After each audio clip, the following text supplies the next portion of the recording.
Hey there Vikings, welcome back to the channel. Right, in today's video we've got something just a little bit different. So for those of you who have been following along, we have our Valheim playthrough. We are currently on episode 18, and if you've seen that episode, I will have made mention a couple of times that in the downtime between recording sessions, I was going to spend some time building a crafting room onto the side of our base, our home.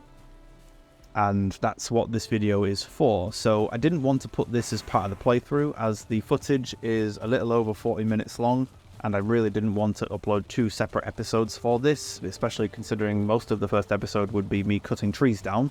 And yeah, I didn't want you to have to sit there and watch 20 minutes of me chopping down trees and carting them back. There may be some people out there who enjoy that type of footage, which is why I've uploaded it as this type of content. So this is basically a let's build rather than a let's play. If you were to categorize my playthrough as a let's play, this would be a let's build. So we are on our YouTube world, our playthrough world that our series is based on.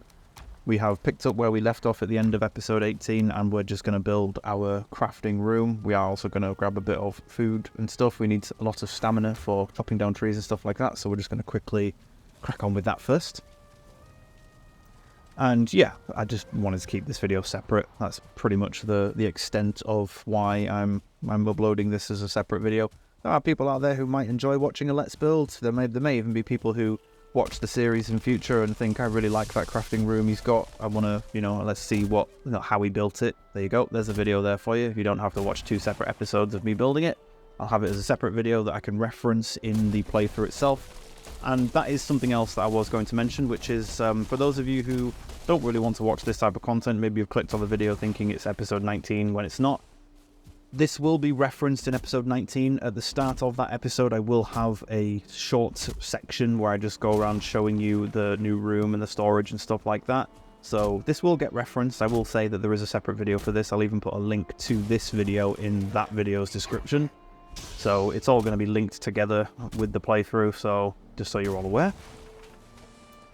So here we are. We're just going to start chopping away at some wood. You can see I've got my cart behind me. We are going to fill that up as much as we can. I only think we're going to need like a few hundred pieces of wood. Maybe not even that much. I might even get like 250 pieces of wood, and that should be enough for us to build what we're looking for. We are also going to shift a lot of the storage into this crafting room as well. I like to categorize things by like the type of item that they are. So all the leather in one chest, all of the resin and grey dwarf wires in another chest, bone, stuff like that, materials to make arrows. And we are going to put those next to their respective crafting table as well. So all of the metalworking stuff, all of the bars and the oars and stuff like that will all be in chests next to the forge.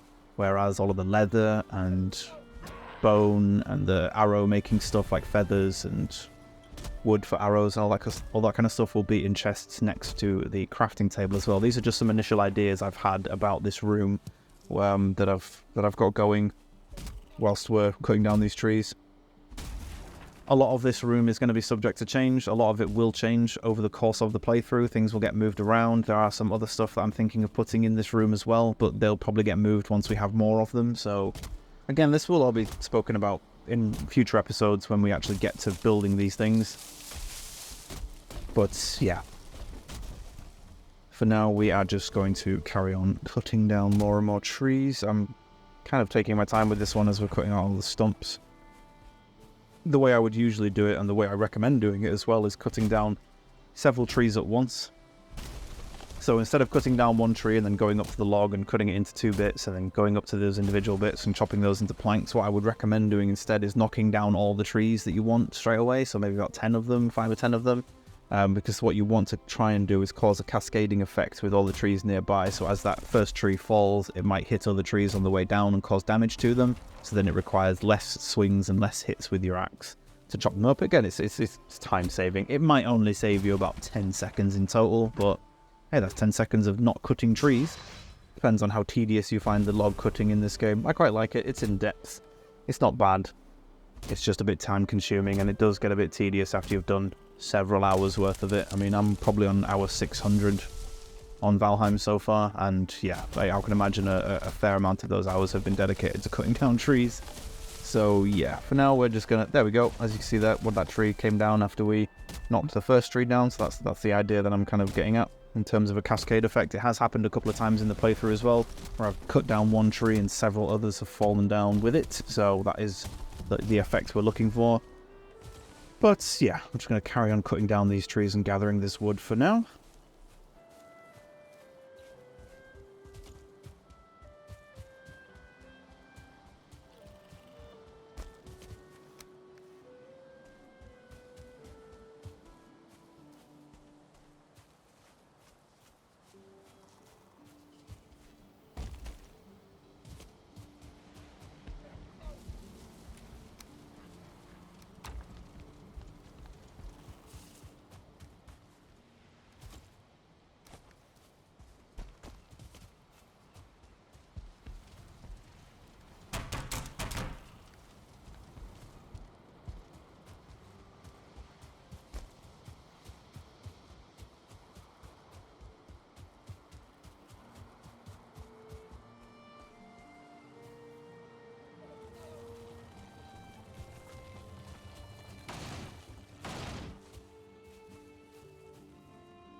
Okay, now we've repaired our axe. We've had to do that a couple of times already. That's probably the one downside to having to doing this at a flint level of axe. We're going to have to repair it quite often because its durability is pretty terrible. I just wanted to quickly cover food now that I've eaten some more.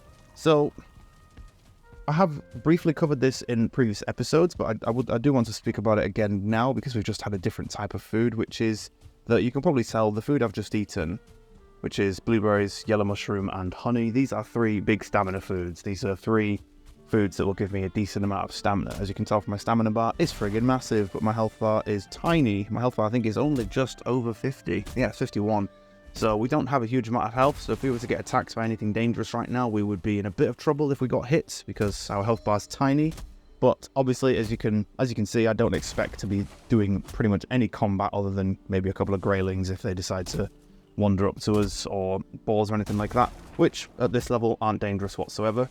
So the reason why I've done this is that I want the huge stamina bar, because obviously we're cutting down lots of trees, we're using a lot of stamina. It's going to be the same whilst we're building the crafting room as well. We're going to be using stamina to place things down and stuff like that, so I kind of want a good size of a stamina bar so that we're not running out and having to sit there and wait for it to recharge all the time. And yeah, this is something that I usually do when we're out exploring. Say if we're exploring into a new biome, or if we're, trying to farm some difficult creatures like trolls or something like that, or if we're killing the boss for the next zone, I'm pretty much going to always be using the top level food that I have available to me. And before we ate our new food that we've eaten recently, we had deer meat, boar meat, and honey, which is probably the top level of food that's available to me right now. The meat gives us a nice health bonus, the honey gives us a nice stamina bonus, and it's kind of a decent mix, I would say, especially because if you're exploring into a new zone and you're,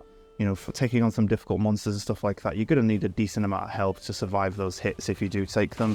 We have had a couple of worrying moments with trolls where they've just clipped us with an attack, or we've been hit by a couple of grey dwarf brutes and they've done a chunk of damage, but it hasn't been enough damage to be concerning. So that's usually why I have 2 bits of health food when I'm progressing the world a bit further, when I'm going into something new or to something difficult. Whereas now that we are just doing some kind of home stuff, some building, some like crafting and stuff like that at home, we're not really planning on going out into any other biomes or taking on any difficult monsters. We don't really need to have a huge health bar. The only thing that concerns me is that if we were to be attacked like we were in, I think either episode 17 or 18, we had a grey dwarf attack. The forest was moving and we had an attack that was localized to our base. That's the only thing that would concern me right now. Although I'm not really that worried about it, as we haven't killed the elder, so that's not going to progress the attacks up to anything more difficult. We might have a troll attack, but it's very, very unlikely. And that is something else I wanted to mention about the attacks, which we'll probably mention at a future episode when we have a next level of attack, which is that bosses are how the attacks change. So you can be attacked from monsters of different biomes, and it's killing the bosses from the previous biome that progresses it forwards. So it doesn't mean that you're going to get attacked by swamp or mountain creatures when you haven't even killed the Black Forest boss. But yeah, that's just a brief overview of food. So I've taken lots of stamina food right now because we need a large stamina bar, and we don't really need the health bonus food right now because we're not going to get attacked. And now I think we're happy with the amount of wood that we've got. I don't think I'm going to need much more than what we have in our cart. I think we're just over about 200 pieces, which should be fine. And first things first, we have to clear out the floor. This is the area I'm wanting to build. It's just onto the left-hand side of our house as we're facing it, and I wanted to clear out all the stone. And as you can see from there as well, we got plenty of stone from those few chunks of stone that were coming out of the floor there. And it's pretty easy to get stone in Valheim, it really is. Like, even if you don't keep the stone from your copper mining, these rocks and these little clumps of stone that you can find on the floor next to your base, something that's, you can find loads of it in there. So it's pretty easy to come across. Now that we're back at the base, I think I'm just having a quick look over some notes that I've written about what I wanted to actually build onto the side here and how I wanted it to be. Usually I would build this crafting room quite large, but we haven't actually got the space to do something like that. The ground is a bit... It kind of dips in a bit as we're going a bit further into, like, if we were to go away from our house where we're going to build this, like if you can see over there where that little wooden hut is as well, the ground kind of dips in a bit and we're getting close to the river, so I can't make this room as big as I would like, but it's still going to be fairly sizable. But yeah, now that we've returned to base, we're just going to dump a few things. We're obviously going to need to get the hoe as well so that we can flatten the ground, because that is the first thing you need to do. As we said in our previous house building episode, first thing you need to do when you are getting ready to build any building whatsoever is to flatten out the ground and make sure you've got the space available to build what it is you're wanting to build. And obviously, as you can see here, I'm just quickly chucking some upgrades on my hoe and my hammer so that I don't have to keep coming back and repairing them. That was an issue that we had in our first building episode for our house, was that our hammer ran out of durability and our crafting table wasn't covered, so we couldn't actually get it repaired. It looks like it's going towards night time. Should we go to sleep or should we just get started? I think we should just get started. We should be okay as we are. Yeah, as you can see, I'm standing on the ground next to the building because this is the level that I want the ground flattened to, and then we just stand in this spot, flattening out the area around us, and that's making the ground mostly flat to the level that we're on, rather than it being all over the place and not not looking the way we want it. Now, like I've said in previous episodes, and when I've said about when I was building the house as well, is that I'm not 100% fussed about the ground being perfectly level. Sometimes there might be something in the future that I want to build where I will get really fussy about it, and I'll spend a bit of extra time trying to flatten it. So as you can see, as I'm doing right here, using the pickaxe to just kind of flatten those little lumps there, that is essentially what you need to be doing, and you will also have to use the hoe again to level the ground even further. But I'm trying not to be super picky with it in this playthrough because we can lose a lot of time doing stuff like that. So yeah, we're just going to be as accepting as possible of the little imperfections. Plus, I think that makes it look a bit more realistic in a sense. You know, you're never really gonna, if you want it to be more, like, say if you want it to look more realistic, having a perfectly flat and level ground 100% is just gonna stand out a little bit. You're gonna be like, oh, that's like almost 100% level. I mean, it's not that bad of a thing, but it is something that we do want to do. Now, we are going to place our crafting bench here, as the edge of the crafting ring for our previous bench is probably going to run out as we're building this room. And we also want to make sure we've got plenty of space. I'm going to go a little bit further out. I think this might be large enough. Do a little bit more. Just to be, yeah, we'll put a little bit more on just to be sure. Even if we don't end up using all of this space, it's still some extra flattened ground around our buildings so that we can place extra things if we need to. We are obviously, as we've said in the past, we are going to have some defences that we put up. We are also going to put walls up at some point. Some of those wooden stake walls that you've seen, we are going to put those up to completely surround the base, as creatures will keep wandering in quite frequently and having to constantly take them down when they're annoying our walls or if they're attacking any buildings or things like that. You know, it's something that we're going to want to prevent in future, so we are going to stick walls up at some point. And we've just flipped over to nighttime. It's getting quite dark as well. Well, should we go to sleep now? Yeah, I think we should go to sleep and get rid of this nighttime, so at least we can see what we're doing.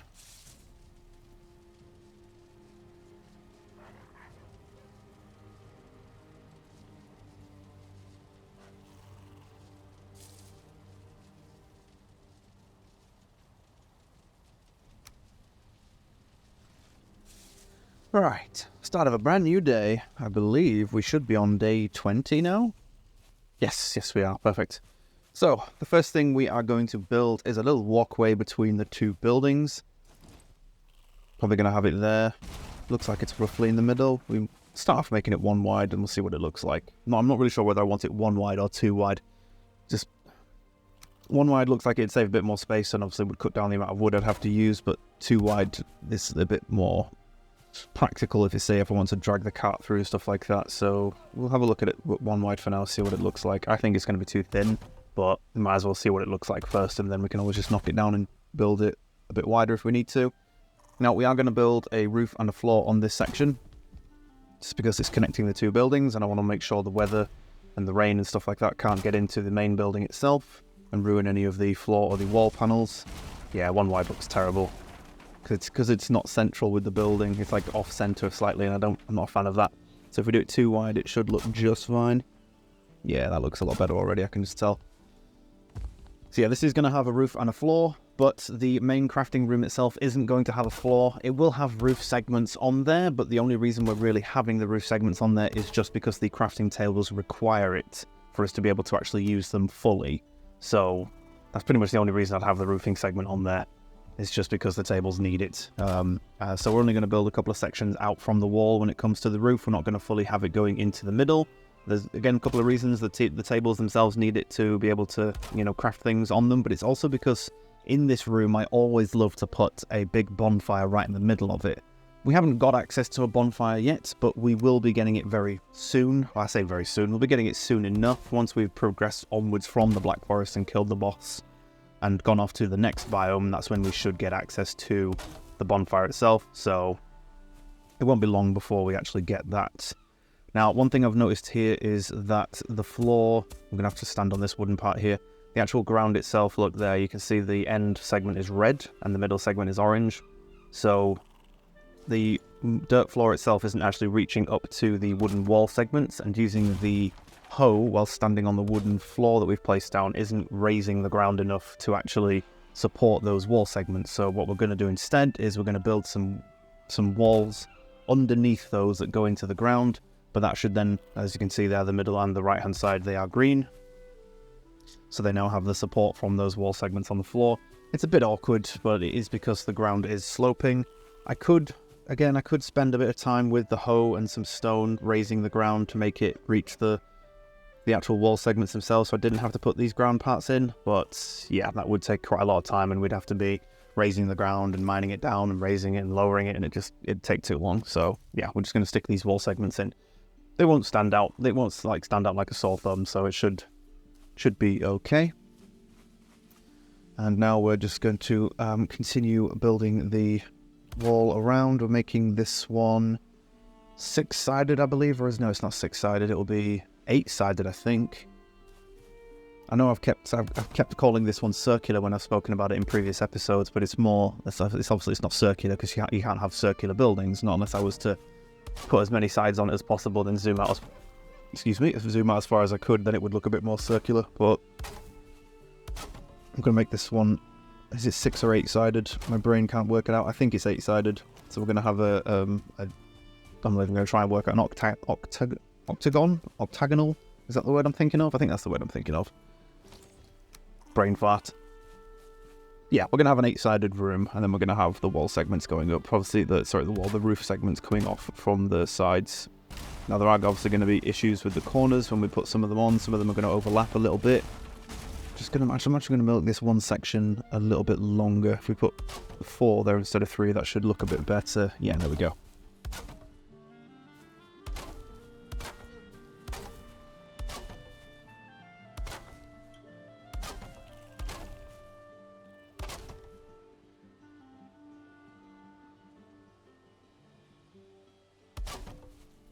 And as you can see there's some more wood sections on the wall are hovering off the ground. They are green rather than blue, which is a bit of a pain in the backside, but we will just use our previous trick and put some wall segments underneath them so they go into the ground, but also provides that extra stability.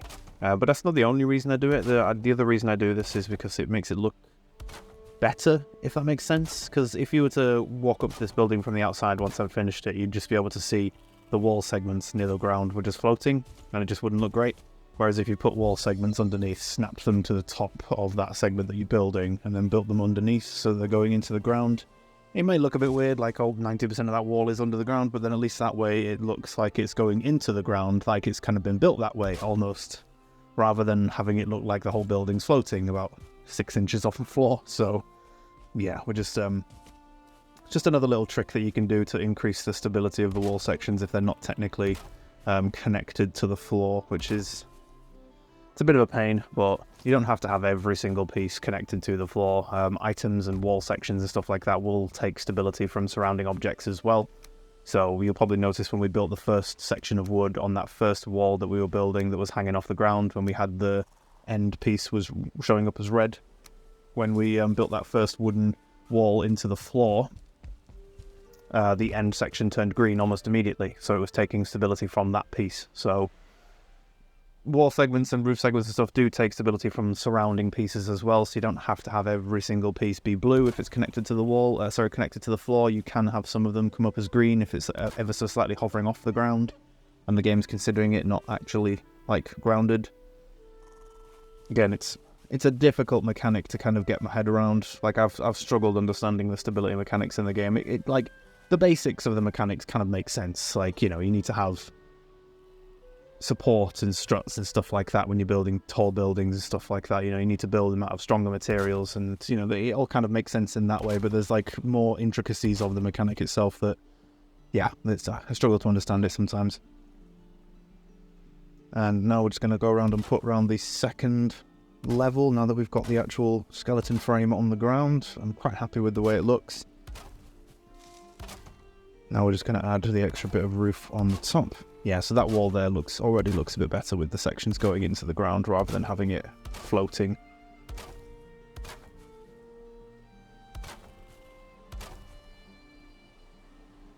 That's weird. Looks like it's bigger on that side than it is on this side. It's 3 there. It's 3, 4 on that side. It's 3 there. But why does it feel like that? Wow, I'm getting some weird OCD here. OCD? Maybe not OCD. There's some weird kind of... I don't know, my brain's thinking that one side looks like it had more sections than the other. I think it's because when we first started building the wall, we initially built it as 3 on one side. And then we took it down and built the extra segment onto it. And I think my brain's still thinking that it's 3 rather than 4. But I think it's fine. I think we'll be alright. Yeah, just counting them to make sure. Yeah, okay, so it's fine. It's just my brain's just playing tricks on me. That's okay. Right, now we can get started with the roofing parts. And put one here and one here. And then obviously, as you can tell, because these bits are slanted, they're going to overlap a little bit. It kind of works. It's not too bad. Like with the way the with the way the roof segments look, it doesn't look too bad. Like the overlapping isn't that atrocious, but there will be segments, especially when we build the second layer on, there will be segments that look a bit strange. But again, it's not meant to be a beautiful building that people come past and think, wow, the architecture on that is amazing, I want to build that. It's more supposed to be, it's practical rather than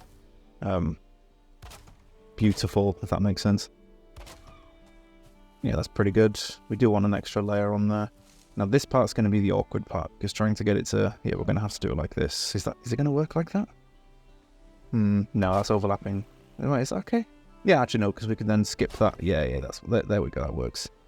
That section there. And you can see now that the overlapping segments are getting a bit too large, but again, it's not too bad. If we were to look at the roof, like if we were to be stood on the roof looking at it, it would probably look pretty awful, but considering it's built high above us, we're not really going to be looking at it too much, so it's not that bad. Again, it's only supposed to be for the crafting tables and for rain cover when we're actually using the benches, so it's not tremendously important that it all matches up and looks great. See that part there, if we snapped it right to the end, it would overlap a bit too much, but then if we can't get it to snap, we're going to have to like kind of hover it and build it rather than, because if we build it there, it's overlapping massively, but if we try and build it on the other segment, it's got a big gap in it, so yeah, we're just going to have a big overlap on that part. Probably the same with this part too. Oh no, we can build it there, perfect. And then put this one here, and then pop this one. Again, it's going to have a pretty big overlap. We might have to build it the other way, because those two are looking a bit different to that one, whereas that one's overlapping on the top. So yeah, we're going to have to do it like that, I think. And I suppose if we could just put those parts there. Is that going to work there? Yeah, there we go. And then we can have this part here, there. Yes, perfect. That looks a lot better. Although we do have that big gap in the middle. On the end, sorry, we've got that kind of triangular gap. But I think that was always going to happen unless we wanted to overlap the whole thing completely. So, oh, just gotta dig out this rock. Be careful, hit it a couple of times. It should break. Try not to hit the floor so we don't dig out a big section of it. There we go, perfect. And there we are. We have pretty much the essentials of our crafting room. Now, as you can see here, the wall segments I've removed to make this little tunnel have now got chests in front of them. But first things first, we are going to move the crafting tables and their attachments and stuff like that over first. We want to make sure we've got them laid out and that they're actually working properly as well. We are going to leave a crafting table in this room here. Ow, set myself on fire quickly. Gonna quickly repair things. We are going to leave that crafting table there, but it's only for building purposes, so it will be something that we'll probably end up taking down at some point, or at least moving somewhere else in that room. It's just there for the time being, just as an option for building, really, just to extend the build surface in the building area. Obviously, I think we've got a crafting table outside next to the smelting area, so again, it's not hugely important. But as you can see here with our crafting room, again, the dirt floor doesn't look great, but I'm not that fussed by it. But as you can see with our crafting room here, it's very large. We've got lots of different wall segments where we can put all of the upgrades and stuff for the crafting tables, and we've got plenty of wall segments for future bits that we're going to put in, and also storage as well, because we are going to put quite a few chests in here too. Just trying to decide where we put this forge, whether we put it in the middle or if we put it on the other side. It kind of works there, but although I think putting it opposite to the crafting table might be a bit better. I'm not sure. This is why I would never be an architect or a decorator, because I am not good at these things. I can build for function, not for beauty. Obviously, we're going to move all these chests over. I'll put them... Actually, no, I'm going to move these chests against this wall here, just so they're right next to the cooking area. Again, with that crafting table being... It's not essential for it to be there. We can also make use of this space more effectively going forward. Obviously, we've got the issue now where everything's just kind of lying on the floor. We haven't got the bag space to pick it all up, so let's just start dumping stuff. Put the meat in this far right chest. And then we'll do... I think we'll do fruit and veg in the middle one. Fruit and veg, like here we'll do the raspberries. Oh, I hate that raspberry. Raspberries, blueberries. What else do we want? Should we do mushrooms as well? Honey, that's going to go in a different chest. Thistles and... No, I think we'll put those in with the honey as well. So yeah, we'll do the mushrooms. We'll do both mushrooms, yellow and red. And then in this chest, we'll do all the things like seeds, honey, dandelions, thistles. Seeds will get moved outside at some point as well, once we have the ability to build our garden and start planting and growing and stuff like that. We will have a chest next to it so that we can keep all the seeds and stuff in there, rather than having to run back and forth every time we need them. Yep, there we go, just dump those seeds in that chest there. That's a pretty good place for, say, like the seeds that you can go trees with. We're going to keep them separate from the fruit and the veg seeds, because we're going to have quite a lot of them when we progress further into the game. And then next to our crafting table here, we're going to build a set of 4.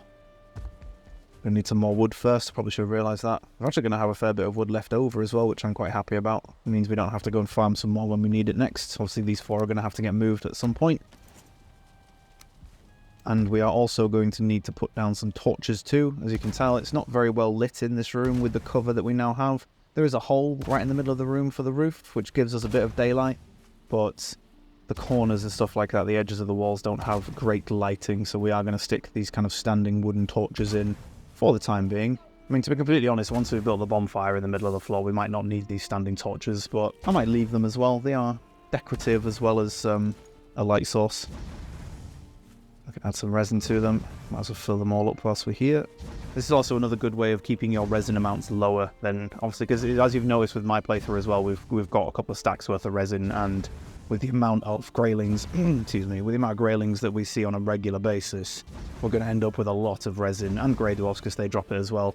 So this is a good way of kind of keeping your resin amount down, keeping it low so you don't have like a full chest just dedicated to it, but you know, just refilling your torches and stuff. But it also means that you don't have to keep coming back and refilling them regularly, like they will last for a very long time. Now, with these chests, instead of just having them in one long line, I'm going to have them on these little small floor segments here. I'm going to use those as like a kind of like a shelf that we can then build a second chest on. Don't worry, having these little shelves and the chest built on top of them doesn't prevent the use of the chest on the ground floor. You can, obviously, you might have seen that earlier in our playthrough. We had a couple of chests like that, so we don't have to worry too much about that. We can just have them up there, but we will, again, I probably will have a different storage system once we actually get bigger chests. We're not going to need that many, to be honest, going forward. Once we've got the bigger chests, we can fit more in them, but it depends on how much of things we're going to actually gather. if we end up gathering a lot of everything, then we might need a better storage system for keeping things in. But for now, we're going to keep it like this. I quite like this. Because then all we have to do now is just upgrade these chests to larger ones once we get the option to build them. And yeah, things get a bit easier then. Now we've got to start the awkward part of lugging everything over. So in this is the leather chest. In this chest here, we're going to have resin and eyes, because we do need a lot of those. Yeah, we've got 3 stacks of resin. We're going to need a lot of both of those, so they're going to have a chest dedicated to just the 2 of those, although we might even have to split them off into the future. We've got ancient seeds as well. Clear out all these chests. These are all the heads we can leave. We can leave the valuables here as well. We don't need those in here. This is basically the crafting chest. So all the stuff I'm going to use on the crafting table to the right, this is pretty much where everything's going to go. And then with the forge on the other side, we are going to move that. So we are going to have chests next to that once we've started acquiring things for crafting, like metalworking, stuff like that. So the different bars that we're going to craft and smelt, on all the different like nails and stuff like that. We're going to have a chest for those next to the forge as well. It's just to make things a bit easier, so we don't have to keep running backwards and forwards and collecting things and stuff like that. We can always just have the chests right next to the bench themselves. It also makes life easier because with smelting bars and stuff like that, instead of having to run back and forth carrying 30 at a time or less than 30 at a time, because if you carry weight, you will be able to, you can move ever so slightly when your carry weight is when you're over it. So if you, and it doesn't get worse the heavier you are either, so you could pick up 10 stacks of 30 smelted bars and you'd still have the same movement speed as if you were 1 bar over your carry weight. And sometimes we use that in order to carry a large amount of very heavy items from one spot to another. It does use your stamina, and your stamina does drain quite quickly. Once that stamina runs out, you will freeze in place entirely. So yeah, so we'll have, if we have chests next to the forge area, we can literally just carry them over, or slowly walk them over and then dump them into those chests. That way we don't have to worry about running back and forth to collect, stacks of bars constantly. I'm just thinking about long-term time saving, just so that we can, streamline the playthrough a little bit more. I don't want to speed through everything. Obviously, this isn't like a speed run, but I also don't want to make certain things and certain aspects of the game take too long either, if that makes sense. But yeah, I think we're doing all right so far. I'm pretty happy with this room. It's looking pretty empty, obviously, but that's because we are still quite new into the game. Still don't know if I want to keep that forge there or not, or if I have it on the opposite side to the crafting table. I'm very picky about that. I'll probably end up moving it at some point. But I think I'm pretty happy with this room for the time being. And I think this is a good place to call it as well. This is pretty much just going to be the building section. So we've done with that. Thank you everybody for watching. I hope you've enjoyed this one. I mean, again, it's just a building episode, so it's not even going to be in the playthrough episodes themselves. It's more just the actual, I just wanted to upload the content of me actually building it. So yeah, I hope you've enjoyed it. Thank you all for watching, and I'll catch you in the next episode.